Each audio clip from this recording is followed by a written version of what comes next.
حضرت جنید بغدادی دجلہ کے کنارے جا نکلے اور آپ کے شاگرد بھی تھے آپ کے ساتھ، تو وہاں بہلول ملے۔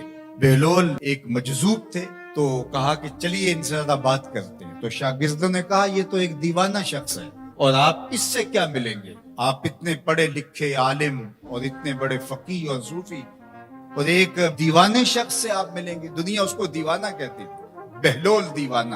لیکن سعدی بولے کہ سعدیہ نزدیک رائے عاشقاں، خلق مجنونند و مجنو عاقل است، کہ اصل تو عاقل یہ لوگ ہیں۔ تو خیر حضرت جنید بغدادی گئے اور بہلول کو سلام کیا، کہا کہ آپ کون ہیں؟ تو کہا میں جنید بغدادی ہوں۔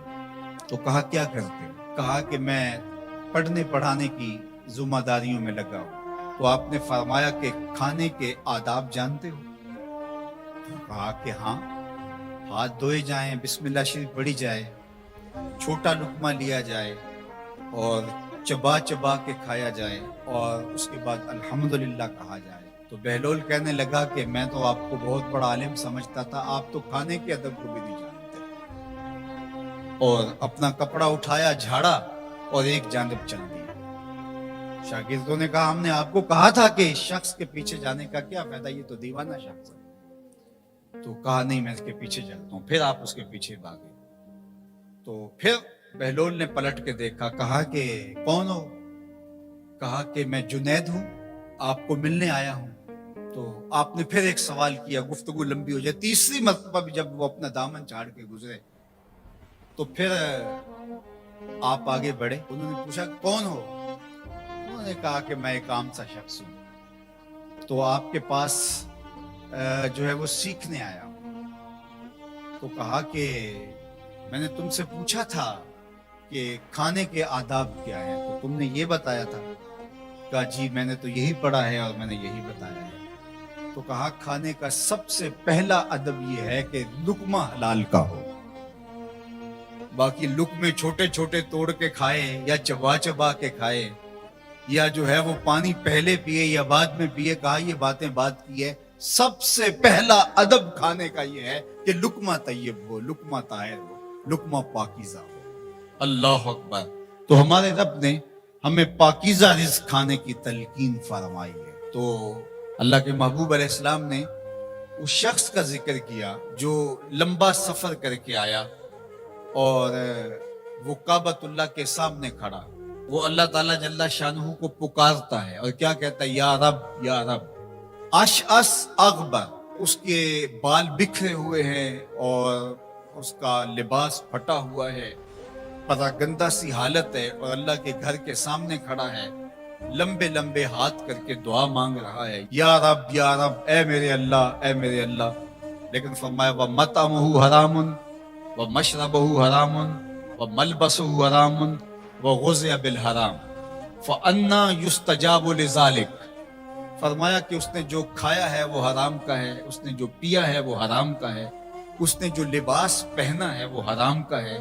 فرمایا اس کو جو غذا دی گئی ہے وہ غذا حرام کے مال سے اسے حاصل ہوئی تھی۔ فرمایا فَأَنَّىٰ يُسْتَجَابُ لِذَٰلِكَ۔ فرمایا مجھے بتاؤ کہ اس کی دعائیں کیسے قبول ہوں گی۔ وہ کعبۃ اللہ کے پردے کو تھام کے کھڑا ہے، ملتزم سے لپٹ کے رو رہا ہے، وہ حتیم میں کھڑا ہے، وہ کعبہ کے اندر بھی چلا گیا، کعبہ کی چھت پہ سقف بیت اللہ پہ بھی کھڑا ہے، مطاف میں کھڑا ہے، وہ حجر اسود کے ساتھ لپٹ کے دعائیں مانگ رہا ہے، مقام ابراہیم کے پاس کھڑا ہو کے دعائیں مانگ رہا ہے۔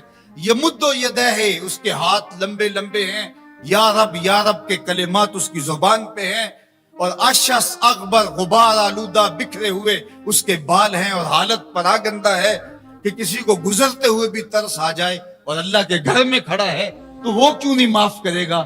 لیکن فرمایا مطعمہ حرام ومشربہ حرام وملبسہ حرام وغذی بالحرام، اس کا کھانا پینا لباس اور غذا حرام کی تھی۔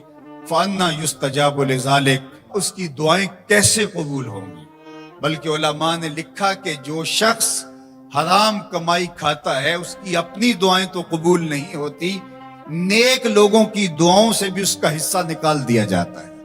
جب اللہ کے بندے اولیاء کاملین دعائیں مانگتے ہیں اور وہ پوری امت کے لیے، پوری قوم کے لیے مانگ رہے ہوتے ہیں، لیکن اس شخص کا حصہ نکال دیا جاتا ہے جس کا رزق پاکیزہ نہیں ہے.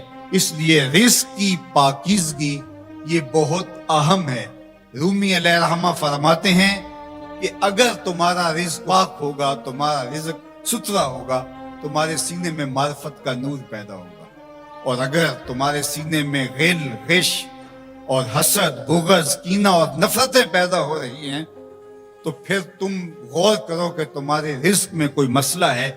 تم کھاتے ہو، اس کے نتیجے کے اندر حسد پیدا ہو رہا ہے، بغض پیدا ہو رہا ہے، نفرت، سستی اور کاہلی اور عبادت سے دوری پیدا ہو رہی ہے. جو رزق حلال ہے وہ عبادت کے لیے تقویت پیدا کرتا ہے، وہ تمہیں سچائی کی زندگی گزارنے کی طرف راغب کرتا ہے. تو اہم ترین چیز جو ہے وہ رزق کی پاکیزگی ہے.